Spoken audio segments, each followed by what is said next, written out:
Wow, es un milagro que podemos estar juntos a través de la tecnología y la verdad que me da una gran alegría ver vuestras caras. No es lo mismo, como dije la semana pasada, que no es igual no estar presentes y poder dar abrazos y besitos. Bueno, todas esas cosas que no debemos ahora mismo, de todos modos. Pues ha sido una semana muy dura eh, mundialmente y también en España. Pero vamos a intentar un poco olvidarnos un poquito de todo eso del virus. No es que debemos olvidarlo, pero lo que quiero hoy es que nos centremos en la palabra de Dios y centrarnos en la gloria de Dios y en su plan, porque no sé cómo estáis vosotros, pero casi no he tenido 5 minutos sin pensar en el virus. Y bueno, es entendible, pero por otro lado, Dios es más grande y Dios es más fuerte y más poderoso, su palabra es más eterna. No es la primera vez en la historia del mundo que la gente ha tenido que enfrentar un gran desafío y no será el último, pero a pesar de todo, servimos un Dios fiel y poderoso y eso es lo que quiero profundizar un poquito en el tema de la predicación de hoy. Vamos a seguir en Génesis, el libro de Génesis. Si tienes una Biblia a la mano o no sé si podrías ver el móvil, si no estás conectado por móvil, tal vez podrías usar tu móvil. Estoy leyendo de la versión Reina Valera y os invito a abrir la Biblia, a Génesis, el primer libro de la Biblia, capítulo 5. Y antes de leerlo, quiero decir una cosa, que vivimos en un mundo acostumbrado a todos los medios de comunicación, un entretenimiento sin parar. Y hoy voy a decir una cosa que tal vez para algunos de vosotros sería causa de miedo o incluso parar ya la cámara. Y eso es que voy a predicar un capítulo de la Biblia que es una genealogía. Una genealogía.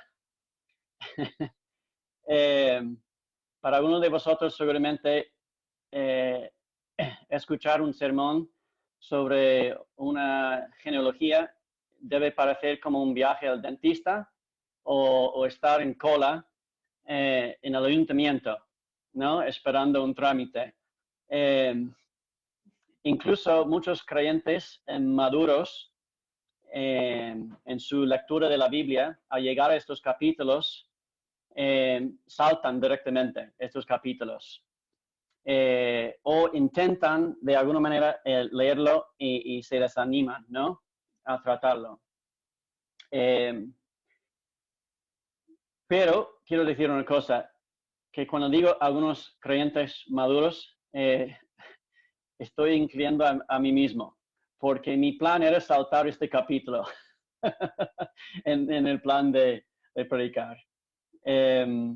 Yo tenía planificado esta serie de mensajes desde la primera semana de enero y había decidido, bueno, vamos a combinar capítulo 5 y 6 y un poquito saltar capítulo 5. Al empezar a estudiarlo, decidí que no, que toda la palabra de Dios es inspirada por Dios, como dice, ¿no? En 2 Timoteo.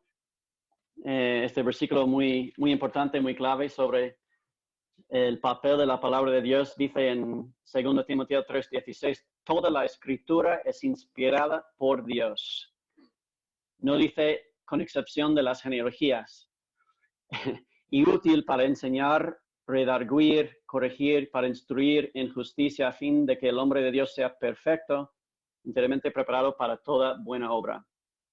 Entonces, incluso una lista de nombres en la Biblia es algo que Dios ha inspirado o exhalado por su Espíritu. Entonces, podemos estar seguros de que de alguna manera estos pasajes también nos muestran el carácter de Dios, revelan la obra de Dios, la obra de Cristo, y nos fortalecen para seguirlo más fielmente. Pero antes de leer capítulo 5, quiero comenzar con una historia. Mi madre, no sé si todos sabéis, pero mi madre creció católica, en una familia católica.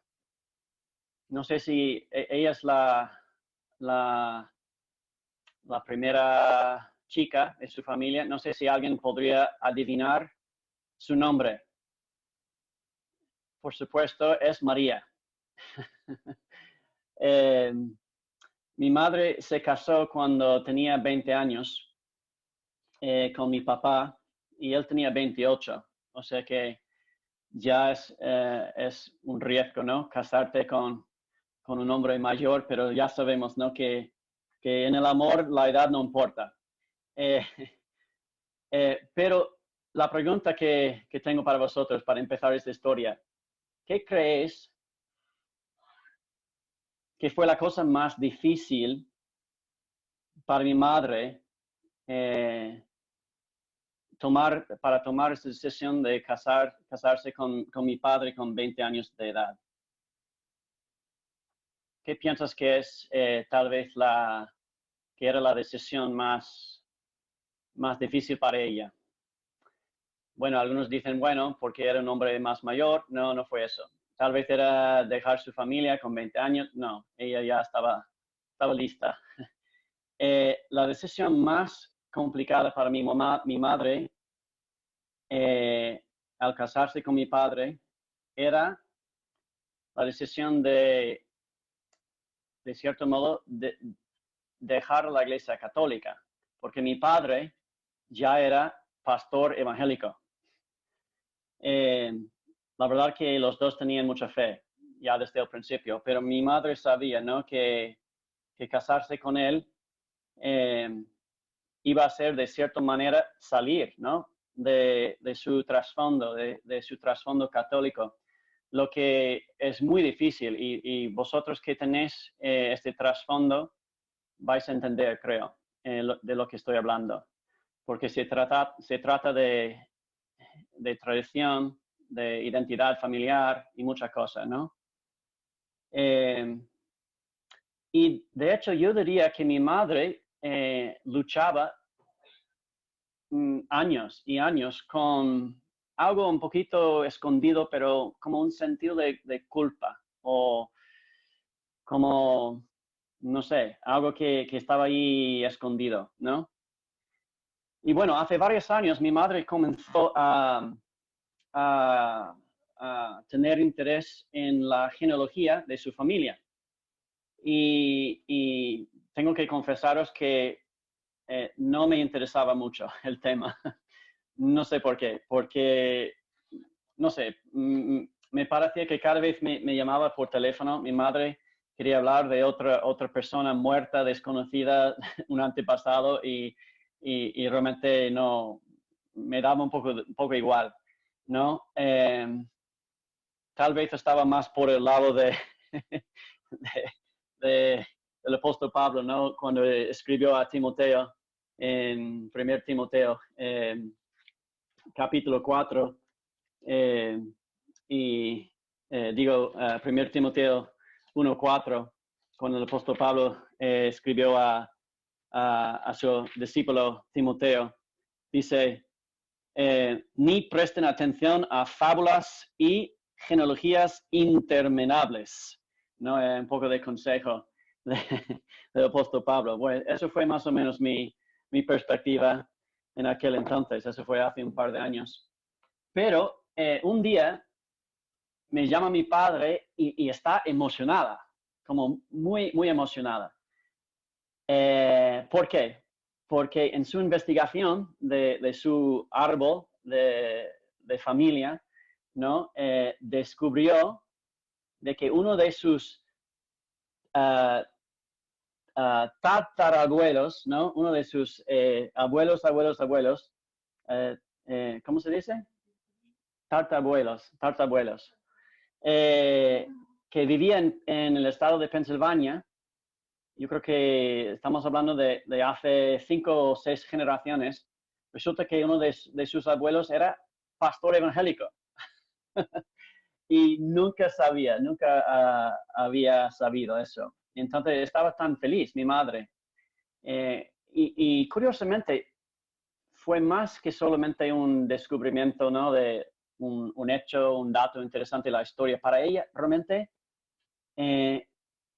fue casi como si fuera una carga de culpa, ¿no? Que había estado cargando, ¿no? Por haber salido de la Iglesia Católica, se levantara de repente, ¿no? Es decir, que al estudiar la genealogía, mi madre había descubierto algo nuevo sobre sí misma y sobre la fidelidad de Dios en su historia familiar. Y eso es lo que quiero que veamos en el día de hoy, con esta genealogía de la Biblia, que al leerla podemos descubrir no solo datos, nombres, pero algo nuevo sobre nosotros, quiénes somos nosotros, y sobre la fidelidad de Dios en nuestra historia familiar. Pues oramos. Padre, gracias por tu palabra, que siempre es útil para instruirnos, corregirnos y llevarnos a los pies de Cristo. Padre, oramos que en el día de hoy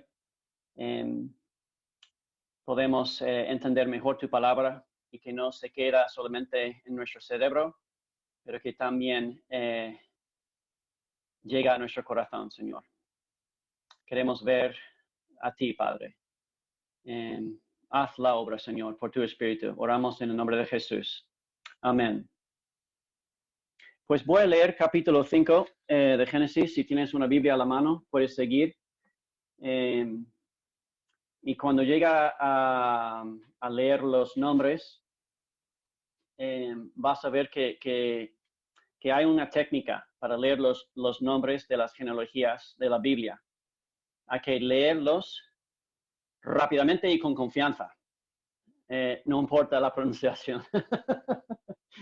Pero primero voy a leer capítulo 5, versículos 1 a 2. Dice así, la palabra de Dios. Génesis 5, 1 y 2. Este es el libro de las generaciones de Adán. El día en que creó Dios al hombre, a semejanza de Dios lo hizo. Varón y hembra los creó y los bendijo y llamó el nombre de ellos Adán el día en que fueron creados. Antes de seguir con lo que es la genealogía en sí, quiero decir una cosa acerca de esos primeros 2 versículos de la Biblia. Y es que realmente lo que tenemos en esos 2 versículos es un poderoso resumen de todos los primeros capítulos de la creación. Ya hemos tardado unas semanas en examinar profundamente los primeros 2 capítulos de la Biblia. También hemos visto, ¿no?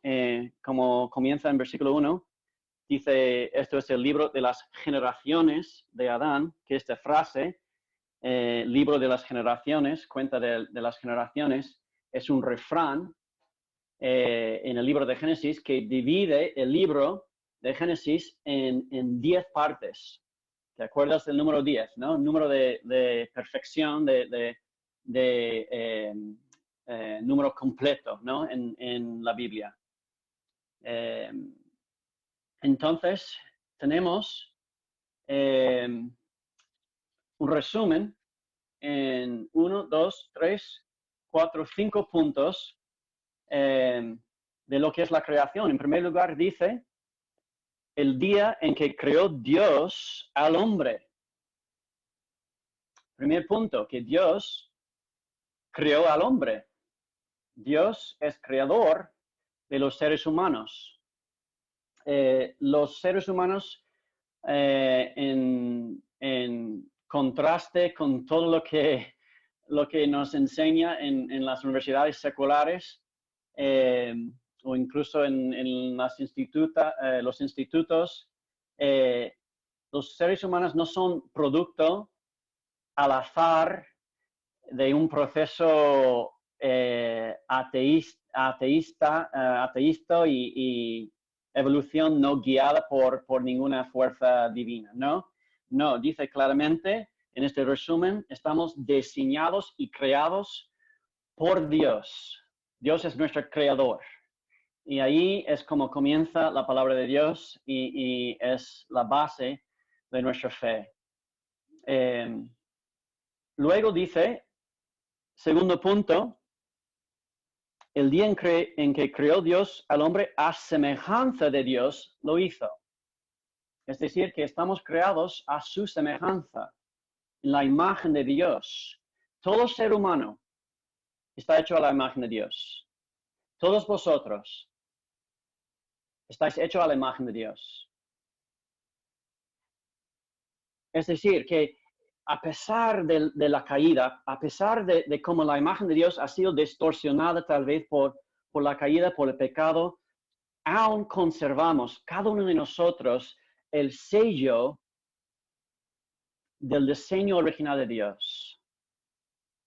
Los seres humanos somos de cierto modo parecidos a Dios en su imagen, en muchos aspectos, en nuestra creatividad, en nuestra inteligencia, en nuestra capacidad de tener una relación de amor, sobre todo en nuestra capacidad de tener una relación con Dios. Tercer punto, en este resumen tan breve y tan poderoso de la creación, versículo 2, varón y hembra los creó. Varón y hembra los creó. Es decir, que el ser humano es hombre y mujer. Los seres humanos no son neutrales en cuanto al género. Tenemos un sexo, tenemos un género. Eso es el diseño de Dios desde el principio, que esta naturaleza complementaria, naturaleza femenina, naturaleza masculina, dos sexos, es un reflejo de la naturaleza complementaria de Dios mismo. Dios es uno, sí, pero también Dios es un Dios de relación, Padre, Hijo y Espíritu Santo, un Dios complementario en sí mismo. Cuatro puntos, Dios los bendijo, porque dice varón, versículo 2, varón y hembra los creó y los bendijo. Y eso es lo que habíamos hablado, ¿no? En las primeras semanas, que cuando Dios creó el mundo, todo fue bueno, ¿no? Todo era bueno. Y cuando creó también a los seres humanos, dijo Dios que era muy bueno, ¿no? Su creación. Es decir, que los seres humanos y este mundo empezó en un estado de bendición y perfección. ¿Por qué es importante eso? Porque cuando miramos este mundo tan roto, tan lleno de enfermedad, de maldad, de pecado, bueno, también cuando somos sinceros y honestos y miramos para adentro y vemos el mismo problema, lo que dice la palabra de Dios, debemos recordar que no es esta como Dios formó el mundo. Que todo al principio era bendición y bueno. Y todo lo que vemos en este mundo caído, de pecado, enfermedad, maldad, dificultad, prueba, todo eso es un resultado de la caída.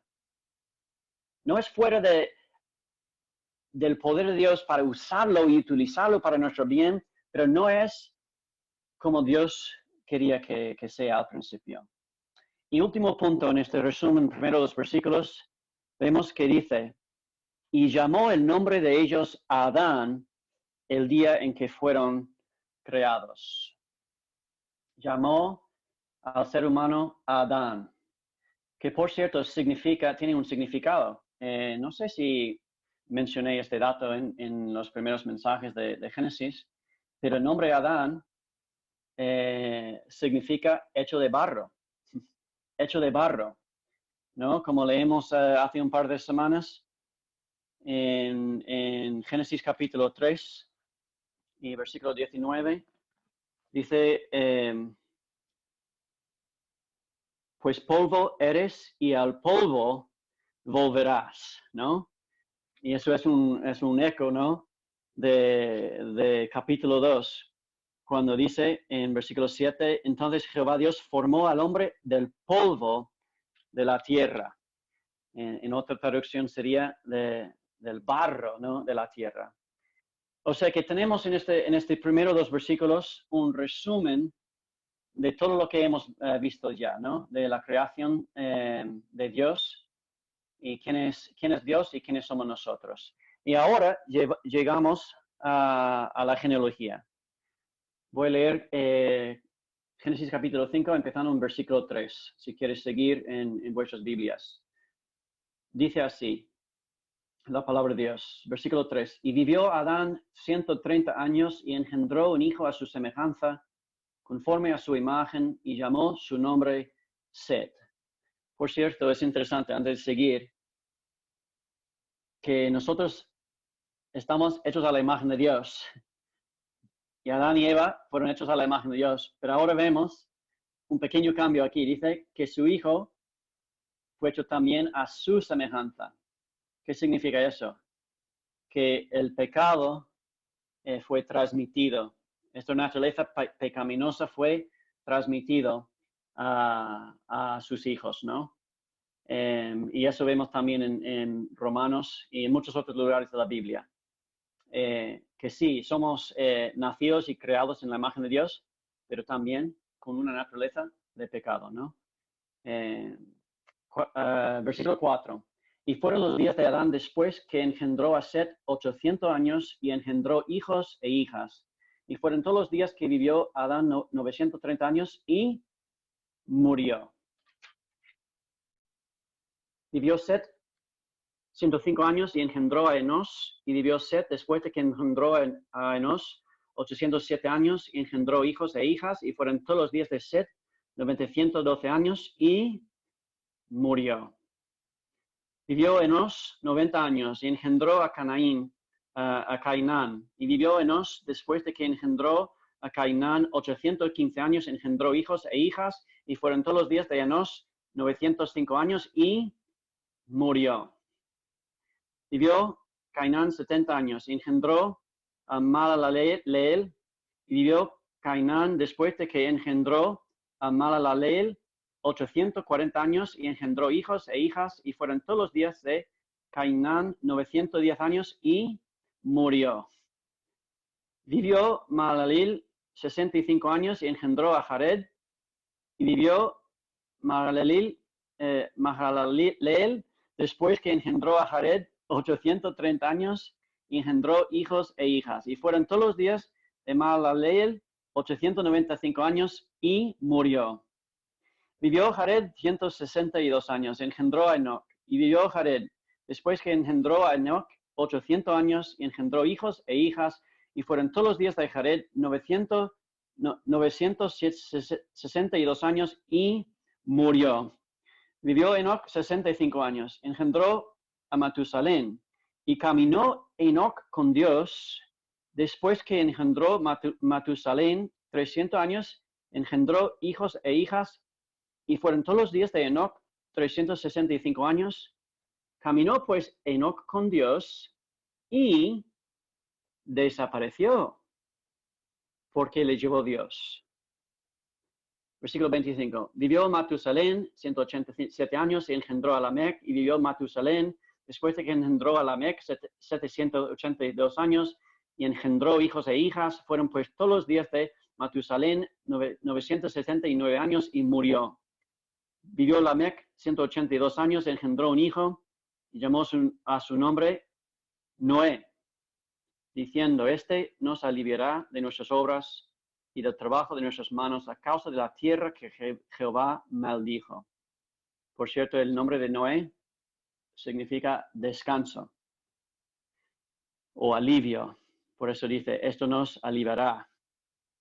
El versículo 30, y vivió Lamec después de que engendró a Noé 595 años y engendró hijos e hijas, y fueron todos los días de Lamec 777 años y murió. Y siendo Noé de 500 años, engendró a Sem, a Cam y a Jafet.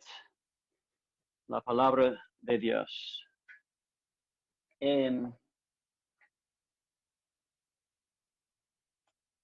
La verdad es que hay muchas cosas difíciles de entender en toda la Biblia, pero sobre todo, como dije hace un par de semanas, al principio de la Biblia y al final de la Biblia, donde yo encuentro las cosas más difíciles de entender en la palabra de Dios. Creo que os di una imagen del telón, ¿no? De la historia, y cuando se abre, se ve perfectamente lo que está pasando, ocurriendo ahí en el escenario, y luego se cierra, ¿no? Al final de todo, y al principio y al final, pues no sabemos exactamente qué está ocurriendo ahí en el escenario, ¿no? Porque el telón está como abriéndose, a veces se ve en un teatro la gente ahí corriendo ahí en la oscuridad, pero no sabes exactamente lo que están haciendo, ¿no? Pero mientras el telón está abierto, entendemos perfectamente lo que está pasando. Y eso es mi experiencia un poquito con la palabra de Dios. Que los primeros capítulos es donde encontramos realmente las cosas más misteriosas, más difíciles, más complicadas de entender, y al final, en Apocalipsis también. Y yo creo que tiene que ser algo con nuestras limitaciones, ¿no? Como seres humanos en el tiempo. Pero quiero daros por lo menos un par de detalles, datos sobre genealogías en la Biblia en general, que nos puede ayudar en entender esta genealogía y otras también, ¿no? En primer lugar, lo que vemos en esta genealogía es que son 10 generaciones. Iba a mostrar un gráfico, pero se me olvidó ponerlo en el PowerPoint, pero no pasa nada. Puedo explicarlo. Interesante que desde Adán a Noé, o sea que el tiempo pre-diluvia, son 10 generaciones. Ahora, ¿te acuerdas, no? 10, el número de perfección, de completar, ¿no? Y tenemos el diluvio. Y después del diluvio, tenemos 10 generaciones hasta Abraham. O sea que 10 y 10, como las dos tablas, ¿no? de los 10 mandamientos.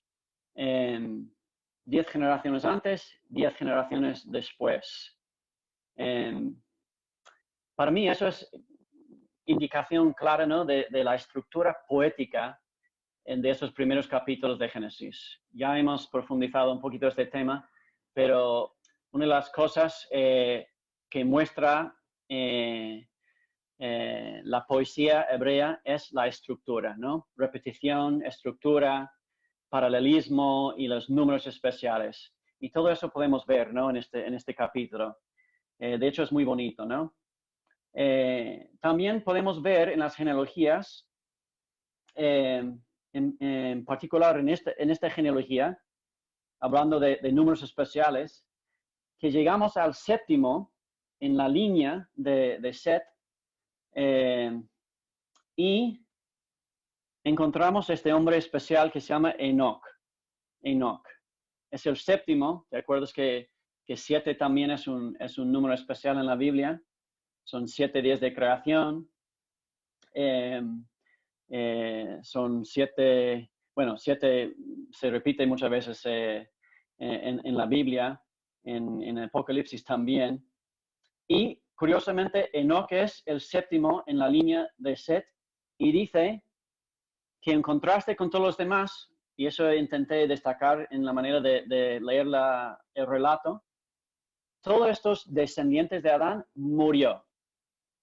O sea que la maldición de Dios, el castigo del pecado, que era la muerte, desde su promesa, pues se cumple, ¿no? En todas las vidas. Pero llegamos al séptimo y encontramos este hombre especial, Enoc, y dice que caminó con Dios y desapareció porque le llevó Dios. Versículo 24. Y para mí es muy interesante esta estructura poética, que este hombre, Enoc, el séptimo en la línea de Set, está en marcado contraste con el séptimo en la línea de Caín. La semana pasada leo David los relatos sobre Caín y al final del capítulo 4 tenemos también una genealogía un poquito más breve de Caín. Y el séptimo en la línea de Caín, ¿quién es? Lamec. ¿Y cómo es Lamec? Lamec es el hombre más malo que hay todavía. O sea que dice Lamec que había muerto un joven por venganza, que ha tomado por sí mismo 2 mujeres porque quería. O sea que todo lo que hace Lamec es malísimo y lleva a su línea a la muerte, a su descendencia. En contraste, el séptimo de la línea de Adán, de la línea de Set, es Enoc, y es todo lo contrario, ¿no?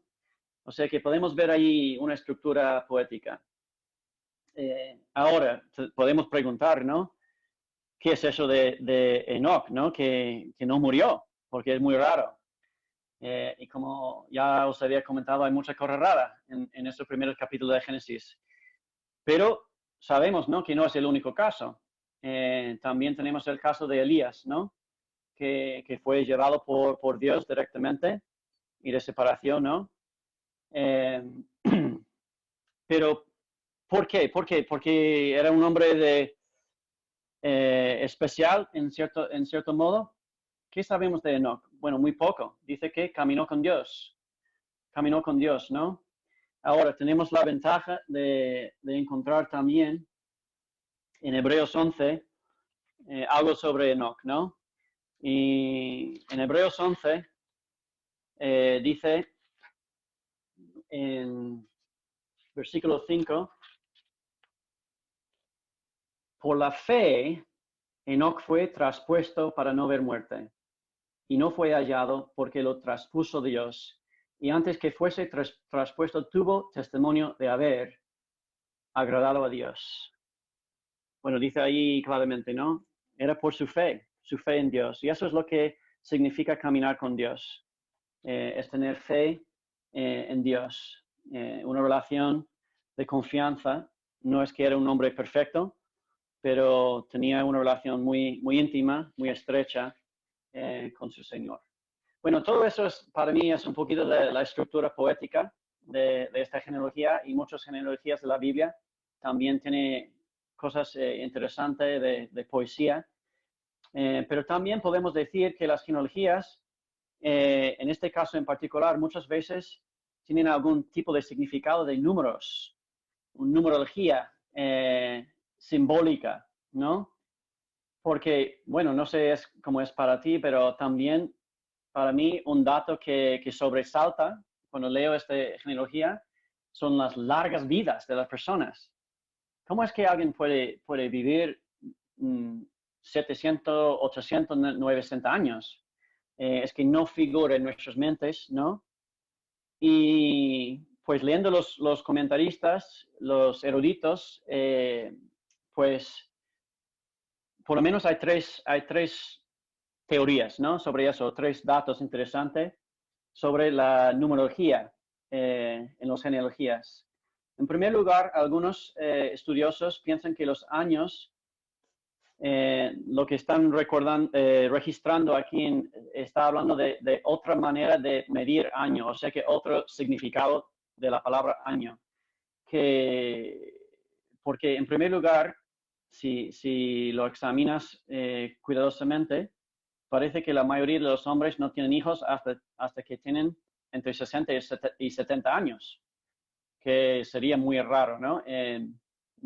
Porque la mayoría de ellos probablemente en tiempos antiguos se casaron con entre 15 y 20 años, y no tener hijos hasta los 65 o 70 años o 75, te hace preguntar, ¿no? ¿Están midiendo realmente años en la misma manera que nosotros estamos midiendo años, ¿no? Y es cierto que las palabras año y día, por ejemplo, en la Biblia, a menudo tienen un significado más poético, ¿no? En lugar de un significado literal, moderno, digamos, de medir exactamente. Ahora, hay otra teoría. Algunos estudiosos también piensan que los años de las vidas de los patriarcas realmente no están hablando de la duración de sus vidas, sino el tiempo de la vida de su familia, su clan, ¿no? Que cada uno fundó. Y sabemos que eso es un dato también bíblico, que muchas veces usa el nombre de alguien para representar su familia o su clan, y eso ocurre varias veces en la Biblia. Y tercer teoría sobre las vidas largas de esas personas y todos los datos sobre sus edades. Algunos estudiosos piensan que los números tienen una correlación con la astronomía babilónica de su contexto. Sabemos, ¿no?, que estos libros de la Biblia fueron escritos en un tiempo, un contexto, el tiempo de Moisés, y probablemente detrás de eso también había una tradición, pero es cierto que los estudiosos, los eruditos, han examinado otros textos de la época y encuentran que realmente los de Babilonia estaban enamorados de números. Pues todo relacionado con las estrellas, con cuántos días las estrellas pasan por el cielo. En concreto, por ejemplo, vemos que Enoch tenía 365 años. Eso tal vez te llama la atención, ¿no? Son los días de un año solar, ¿no? O tal vez te llama la atención Lamec, que tiene 777 años, ¿no? 777 es el número de perfección llevado a 3, ¿no? Y también, haciendo un estudio de todo eso, si te gustan los números, a mí me pierdo un poquito en todo eso, pero parece que muchas de estas cifras y números de edades están basados en un sistema numérico basado con una base de 60. Y bueno, eso fue un número muy importante en la antigua Babilonia, y muchos otros escritos antiguos usaban números basado en números 60. Ahora, tengo que decir una cosa. Si abres uno de otros antiguos textos de Babilonia, por ejemplo, eso puede decirte cualquier erudito, incluso no creyente de la Universidad de Granada, que es experto en este área. También ellos tienen relatos de reyes y antepasados que tenían vidas muy, muy largas, pero exageradas. O sea que por un factor de 100. O sea que uno de los textos más famosos de los babilonios tenían también 10 generaciones de reyes, pero sumando sus vidas, creo que tenían en total 100,000 años de vida, algo así, ¿no? Y estos números son mucho más reducidos, ¿no? Incluso si añades todo, solo suma menos de como 1,500 o 1,800, creo que es. Y bueno, todo eso tal vez a ti no te interesa mucho las vidas o los números de la gente, lo tomas por fe y todo eso. Yo, como tengo una mente un poquito científica y me gusta investigar esas cosas y preguntar, ¿no? Cuando mis hijos llegaron a la edad de 13, 14 años, pues empezaron a preguntarme estas cosas y me gustaría por lo menos tener unas opciones, ¿no? Yo no sé, pero tú puedes decidir, ¿no? Pero mi conclusión sobre todo esto de las vidas largas y todo eso, son dos cosas. En primer lugar, veo que las personas nombradas son personas reales. Eso para mí es importante y creo que es lo más importante de concluir. Porque en todo lo que queda de la Biblia, cuando entramos en cosas mucho más entendibles, vemos que esas personas, incluso por la boca de Jesús, todas esas personas están tratadas como si fueran personas reales, no como leyendas, ¿no? Entonces, estas personas que tenemos en las genealogías eran personas reales. Y también creo, otra conclusión mía, es que esas personas sí vivían más años que nosotros. No sé exactamente cómo entender eso, pero para mí es respaldado en el siguiente capítulo, versículo 3, donde dijo Jehová, más serán sus días 120 años. O sea que parece que Dios pone un límite, ¿no? Sobre la edad de los seres humanos en el siguiente capítulo. Entonces me parece lógico, ¿no? Que de cierto modo, contando como estamos contando, las vidas eran más largas, ¿no? De la gente. Y bueno, tercer dato, vamos a por 6 datos, entonces voy a ir más rápido aquí sobre las genealogías. Si encuentras una genealogía en la Biblia, a veces puedes encontrar otra genealogía paralela. Y a veces, si haces un estudio muy preciso de esas dos genealogías y le ponen las dos genealogías en una columna y en otra columna, vas a ver diferencias. Y algunos dicen, bueno, entonces eso es prueba que la Biblia tiene errores, que no es la palabra de Dios. Y bueno, quiero dar una razón importante para eso. En primer lugar, muchos de los nombres de las genealogías vienen de otro idioma o de otra cultura y tenían que estar traducidos al hebreo. Porque tú sabes que a lo largo del tiempo las lenguas cambian. Es así, es un dato. Y sobre todo cuando tienes que traducir desde otra versión o una lengua más antigua hasta lengua moderna o incluso de otro idioma, por ejemplo, del caldea o arameo hasta hebreo, pues cambian los nombres. Por ejemplo, mi nombre en inglés es Aaron. No suena, no, como normalmente digo Aarón, pero es el mismo nombre. Solo tengo que añadir un tilde, ¿no? Mi madre he dicho María, pero en inglés es Mary. Suena muy distinto, ¿no? Pero es María. O sea que cuando yo estoy hablando en castellano, yo digo María, yo digo Aarón, ¿no? O podemos decir, estamos preparando una nueva página web para la iglesia. Está Juan, gracias Juan por trabajar eso, estamos por terminarla.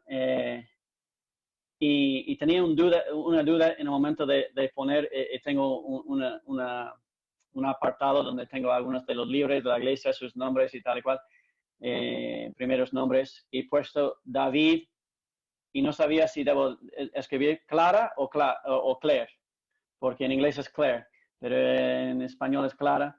Entonces son cosas de la traducción, ¿no? Entre idiomas y a veces es por eso. Y en otros casos es porque se transmiten o a través de la madre o a través del padre. Por ejemplo, si vas a los evangelios, vas a encontrar dos genealogías de Jesús y son distintos porque uno es la genealogía de su padre adoptivo, ¿no? José, y el otro es la genealogía de María, su madre. Entonces hay que tener eso en cuenta. Cuarto punto sobre las genealogías. Para mí es probable que las genealogías, muchas de ellas tienen detrás una tradición oral. Sabemos que estos libros que tenemos, los primeros 5 libros de la Biblia, fueron registrados, según entendemos, por Moisés, pero se tratan de eventos ya desde hace muchos años. Entonces, ¿de dónde venía esta información a Moisés? Bueno, entendemos que el Espíritu Santo inspiró todo el proceso, pero es cierto que los eruditos estudiando las genealogías dicen, mira, las genealogías están escritas en una manera que son fáciles de memorizar. Por ejemplo, lo que vemos aquí en la genealogía en capítulo 5 es que hay refranes, ¿no? Vivió tal, fueron todos los días tal, murió tal, engendró hijos e hijas. O sea que son refranes que se hacen más fácil de memorizar oralmente. Además, usando estos números, por ejemplo, 10 generaciones, y en otros lugares en la Biblia, encuentras genealogías más extensas que tienen el número exacto de 70. Y tú piensas, jolines, qué casualidad, ¿no? Que tienen 70 generaciones. Bueno, puede ser la providencia de Dios, pero también podría haber sido en la tradición oral, pues eligieron los 70 personas más importantes y memorizaron 70. Eso también era una manera de averiguar. Si tú empiezas a recitar, ¿no?, tus antepasados y seguramente uno de tus hijos está ahí contando y llegas al final y ellos dicen, papá, solo has mencionado 68. Entonces falta algo, ¿no? Tienes que revisarlo y memorizar bien, ¿no?, las genealogías. Entonces, las fuentes orales, ¿no?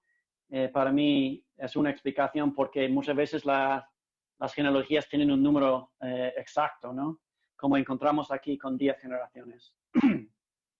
Y quinto punto, las genealogías también fueron importantes para los judíos en particular, pero para toda la gente del mundo antiguo. ¿Por qué?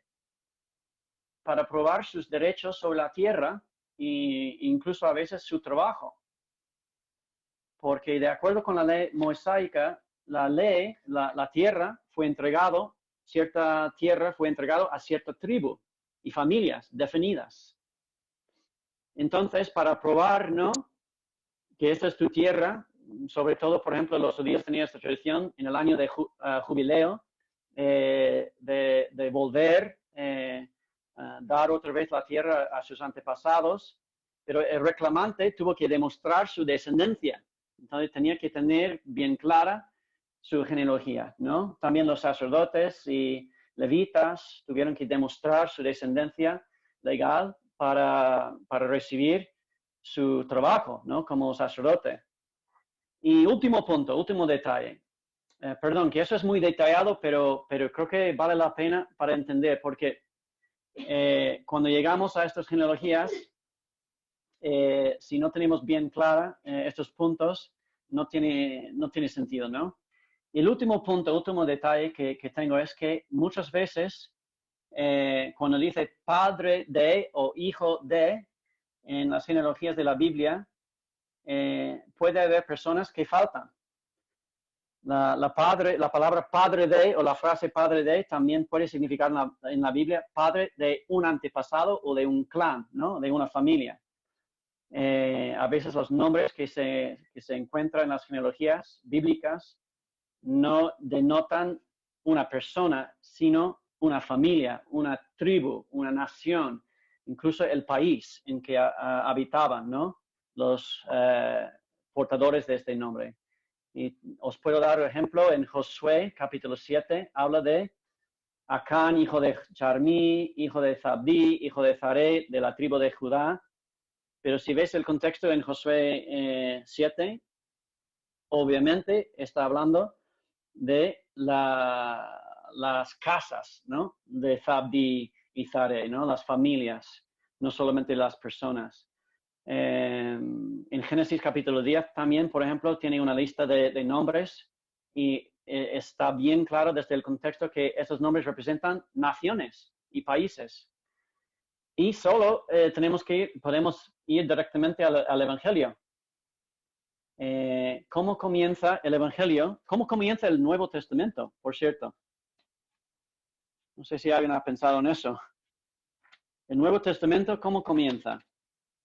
Si tienes una Biblia a la mano, puedes ir a Mateo, capítulo 1. ¿Cómo comienza el Nuevo Testamento, el registro del Evangelio de Dios? Comienza con esta frase: libro de la genealogía de Jesucristo. Y ahora dice, hijo de David, hijo de Abraham. ¿Ves? Obviamente, cuando está hablando de Jesús, no es el hijo de la primera generación de David. Sería imposible incluso ser hijo de David y hijo de Abraham. Está hablando de descendiente, ¿no? Entonces, esta frase, ¿no? Hijo de, o incluso padre de, muchas veces es para conectar a esta persona a sus antepasados, por remoto que sea, ¿no? Y bueno, todo eso son detalles sobre las genealogías. Espero que no ha sido muy aburrido, pero son puntos, detalles técnicos, ¿no? De interpretar la palabra de Dios. Pero llegamos al grano, y eso es mi pregunta principal para hoy. ¿Qué me importa? ¿Por qué deberíamos preocuparnos por las genealogías? Ahora, tú dices, Aaron, entiendo que podemos entenderlo bien, podemos entender la estructura, podemos entender cómo se usan en la Biblia, pero yo la verdad que cuando leo las genealogías estoy aburrido, quiero saltarlos, no puedo con estos, ¿no? Entonces quiero daros 4 razones. 4 razones porque tú deberías interesarte, preocuparte por las genealogías y no saltarlos directamente en la Biblia. En primer lugar, las genealogías de la Biblia muestran que a Dios le importa la historia. A Dios le importa la historia. He dicho 1000 veces y lo voy a repetir, que nuestra fe cristiana no es una filosofía. Es una relación con un Dios que se injertó en la historia humana. Mayormente en la persona de Jesucristo, pero antes a través de los patriarcas, el Éxodo, muchos otros acontecimientos. Y las genealogías sirven para fijar la historia de Dios, la historia sagrada, en la historia real, ¿no? Que los eventos de la Biblia no son leyendas, involucran a personas reales y hay personas hoy en día, tú puedes ir a Israel, hablar con un judío y él puede mostrarte su linaje hasta David. No es inventado, es su descendencia, ¿no? Su familia. Las genealogías de la Biblia muestran que a Dios le importa la historia. Segundo punto, ¿por qué deberías preocuparte por las genealogías? Las genealogías de la Biblia muestran que a Dios le importan las familias. Revelan la importancia de la familia para Dios. La unidad familiar ha servido como la base de la sociedad humana. Si una sociedad tiene una base firme de familia, pues más o menos tiene estabilidad. En cuanto la familia empieza a desintegrar, pues a poco tiempo va la sociedad. Eso es un peligro en el siglo XXI, ¿verdad? En el occidente. Y es algo que debe preocuparnos aquí en España, ¿no? Y en mi país igual, que estamos viendo ataques fuertes en contra de lo que es la familia. Pero la familia no es una invención de hombre, no es algo que podemos abrazar o descartar al azar, ¿no? Es algo inventado para Dios para ser de bendición. Y además, en la historia de la redención, Dios transmite su bendición a través de familias, ¿no? Vamos a llegar en algunas semanas al primer pacto de Dios, bueno, no, la semana que viene, con Noé. Y vamos a ver que Noé fue una persona que, igual que Enoch, andaba con Dios, caminó con Dios. Y tú piensas, bueno, pues es un hombre de Dios, un hombre de fe. Entonces, Dios va a salvar a Noé, pero no solo salva a Noé, salva también a su familia. Y luego llegamos a Moisés, o llegamos primero a Abraham, y Dios da un señal de su pacto con Abraham, y ¿qué dice?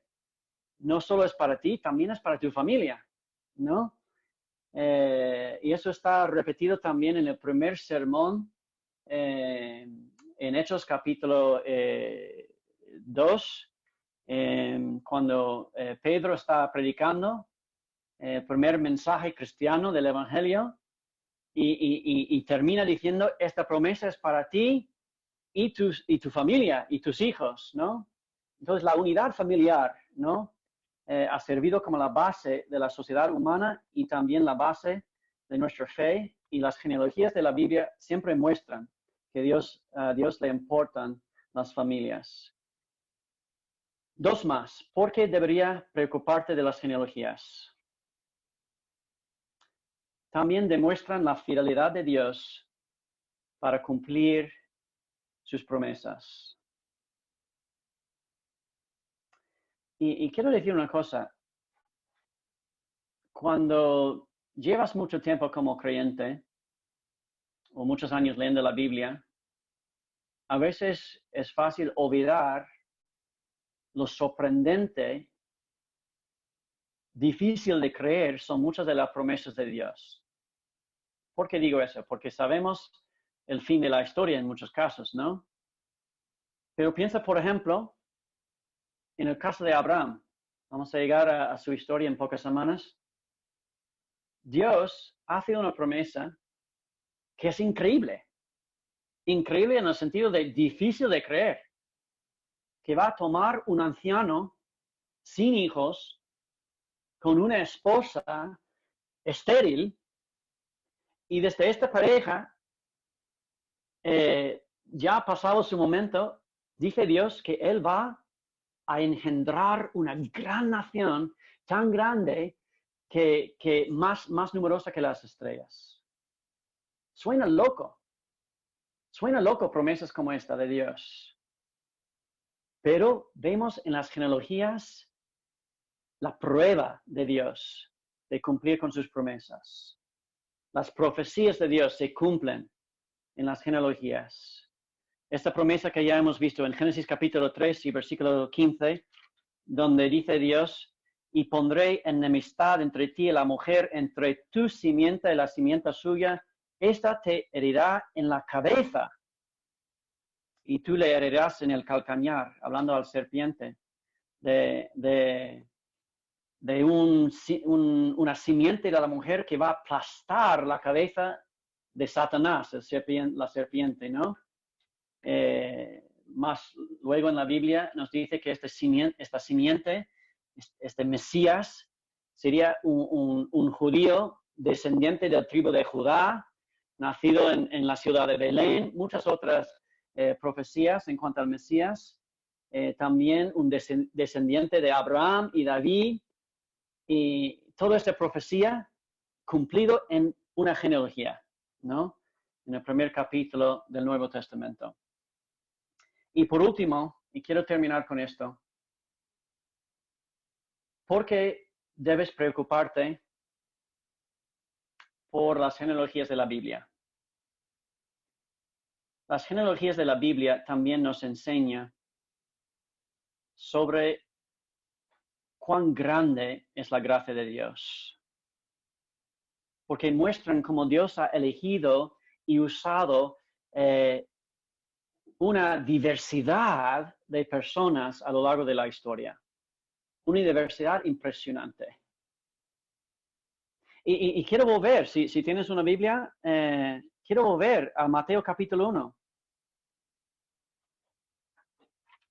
El Nuevo Testamento comienza con una genealogía de Jesús. Y en esta genealogía es interesante. Hablando de la diversidad de la gracia de Dios, la grandeza, universalidad y amplitud de la gracia de Dios, vemos en capítulo 1, en esta genealogía de Jesús, que Dios menciona no solo los padres, también menciona, destaca, Mateo, 4 mujeres en su genealogía. Y si fuera solamente para eso, ya sería sorprendente, porque en aquella cultura, en aquellos tiempos, las mujeres a menudo se consideraban menos importantes, sobre todo en cuestiones de herencia y descendencia, muchas veces no fueron mencionados. Entonces ya es sorprendente, ¿no? Que destaca 4 mujeres en la genealogía de Jesús. Pero más allá, fijaos en quiénes son esas mujeres. Son 4. En versículo 3 vemos a Tamar. En versículo 5 vemos a Rahab. En versículo 5 también vemos a Ruth. Y en versículo 6 vemos dice, mujer de Urías, que es Betsabé. ¿Quiénes son esas mujeres? ¿Por qué son nombrados en la genealogía de Jesús? Es sorprendente cuando empiezas a mirar con ojo cuidadoso de quiénes eran esas mujeres. Y no tenemos tiempo para profundizar todo este tema, pero solo para dar una frase sobre cada mujer. Tamar, tú puedes ir al segundo libro de Samuel, capítulo 13, se describe ahí como una mujer que fue violada por su medio hermano Amnón. Luego, Rahab. ¿Quién es Rahab? Era una prostituta de una ciudad pagana de Jericó, ¿no? Luego, ¿quién era Ruth? Ruth era una moabita, una mujer pagana. De hecho, de un grupo de personas, de un tribu, una nación pagana que debía su origen a la embriaguez y al incesto. Al incesto. Y Betsabé, ¿qué sabemos de ella? Que era una mujer muy maltratada por el rey David, ¿no? Mientras estaba casada con otro hombre, David, abusando de su poder, pues durmió con ella y si no fuera suficiente malo, pues luego arregló la muerte de su marido, ¿no? Como asesino, David. ¿Y por qué quiero destacar esta en la genealogía de Jesús? Porque Mateo comienza su evangelio con esta genealogía. Porque la genealogía de Jesús muestra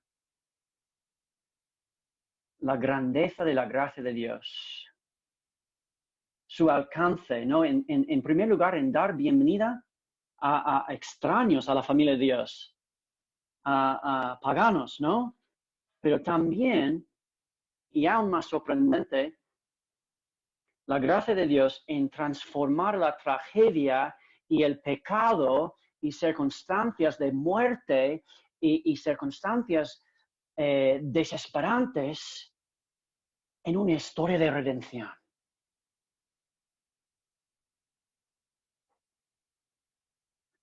Y bueno, al principio de este mensaje dije que al leer las genealogías de la Biblia, podemos descubrir algo nuevo sobre nosotros y sobre la fidelidad de Dios en nuestra vida familiar. Entonces, ¿qué podemos aprender de esta genealogía de capítulo 5 sobre nosotros? ¿Qué puedes aprender sobre tú mismo? Esta genealogía en capítulo 5 de Génesis comienza con Adán. Adán es nuestro padre espiritual, ¿no? Todos nosotros nacemos con su naturaleza pecaminosa, ¿no? Como dice Romanos capítulo 5, Y versículo 12. Por tanto, como el pecado entró en el mundo por un hombre y por el pecado la muerte, así la muerte pasó a todos los hombres por cuanto todos pecaron. Así es nuestra herencia de Adán, ¿no? Este primer hombre en la genealogía de capítulo 5 de Génesis. Y la triste realidad es que tú has heredado, ¿no? Una naturaleza pecaminosa de tu padre Adán. Y yo también. Y eso se muestra cada día en nuestras vidas. Rebelamos de Dios. Elegimos nuestro propio camino. Queremos ser Dios de nuestra propia vida. Y cuando empezamos a escuchar la voz de Dios como Adán en el jardín, ¿qué hacemos? Pues huimos de Dios y nos escondemos. Entonces, esta genealogía de Génesis capítulo 5 tiene algo que ver con nosotros, pero una palabra de esperanza y de evangelio, porque esta genealogía no termina con Adán, termina con Noé. Y como vamos a ver en las próximas semanas, Noé, igual que Enoch, fue un hombre que caminó con Dios. Ahora, no era un hombre perfecto. Y también eso vamos a ver, que Noé no era un hombre perfecto, pero un hombre que caminó con Dios por fe, como dice Hebreos 11. Y Noé también es tu padre espiritual.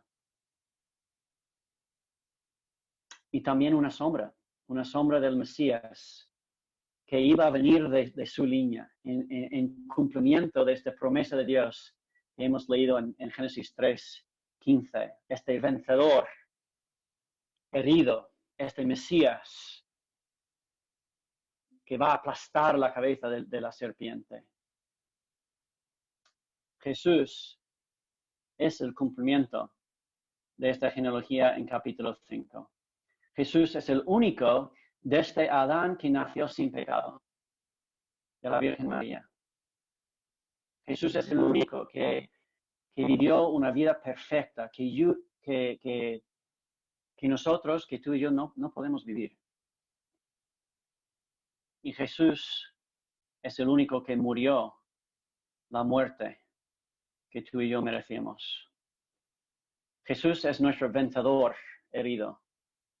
Y en la cruz de Calvario aplastó la cabeza de la serpiente. Y si tú crees en Él, vivirás una vida abundante, una vida eterna, que ningún pecado, que ninguna imperfección, que ninguna enfermedad en este mundo puede vencer. Quiero terminar con esta promesa de Romanos capítulo 8. ¿Quién? 8:35. ¿Quién nos separará del amor de Cristo? ¿Tribulación o angustia o persecución o hambre o desnudez o peligro o espada? Versículo 37. Antes en todas esas cosas somos más que vencedores por medio de aquel que nos amó. Por lo cual estoy seguro de que ni la muerte, ni la vida, ni ángeles, ni principados, ni potestades, ni lo presente, ni lo porvenir, ni lo alto, ni lo profundo, ni ninguna otra cosa creada nos podrá separar del amor de Dios, que es en Cristo Jesús, Señor nuestro. Padre, gracias por esta genealogía que tiene la promesa del Evangelio para nosotros. Señor, necesitamos en estos días de enfermedad, de virus, de muerte por todos lados, Señor, necesitamos recordar que tú ya has vencido la muerte. Que aun si vivimos o morimos, estamos en ti, Señor. Y que no hay nada que podrá separarnos del amor que tenemos en Jesucristo. Gracias, Padre, por nuestro vencedor herido. Gracias, Padre, por tu fidelidad a cumplir las promesas. y profecía, Señor, de tu palabra. Y Señor, quiero orar por mis hermanos. Si hay alguien aquí que no sabe de su linaje, Señor, que no sabe si realmente tiene seguridad, no solo en esta vida, pero en la vida eterna, Señor, que tú abras su corazón, Señor, que hoy sea un día de salvación. Señor, que tú nos das esta seguridad de que en Jesús tenemos vida abundante, Señor. Padre, estamos muy conscientes de este mundo caído en estos tiempos. Estamos muy conscientes de los límites de la ciencia y la política y la economía. Y Señor, queremos recibir ese tiempo como un regalo, de centrarnos en ti, Señor, de recordar tu fidelidad a lo largo de la historia, Señor, que tú has cumplido tus promesas, por muy asombrosas que sean, Señor. Y queremos ser, por fe, Señor, gente que camina contigo, Señor, gente de fe. Ayúdanos, Padre. Ayúdanos a creer en ti, ayúdanos a confiar en ti, ayúdanos a arrepentirnos, Señor, de nuestra herencia de Adán, de nuestro pecado, Señor, de nuestra tendencia de ignorarte, de huir de ti, Señor, y ayudarnos, Señor, volver a ti y recibir una vez más, Señor, tu perdón, tu gracia, Señor, y una vida nueva en Jesús. Porque te necesitamos, Padre, te necesitamos. Te necesitamos. Amén.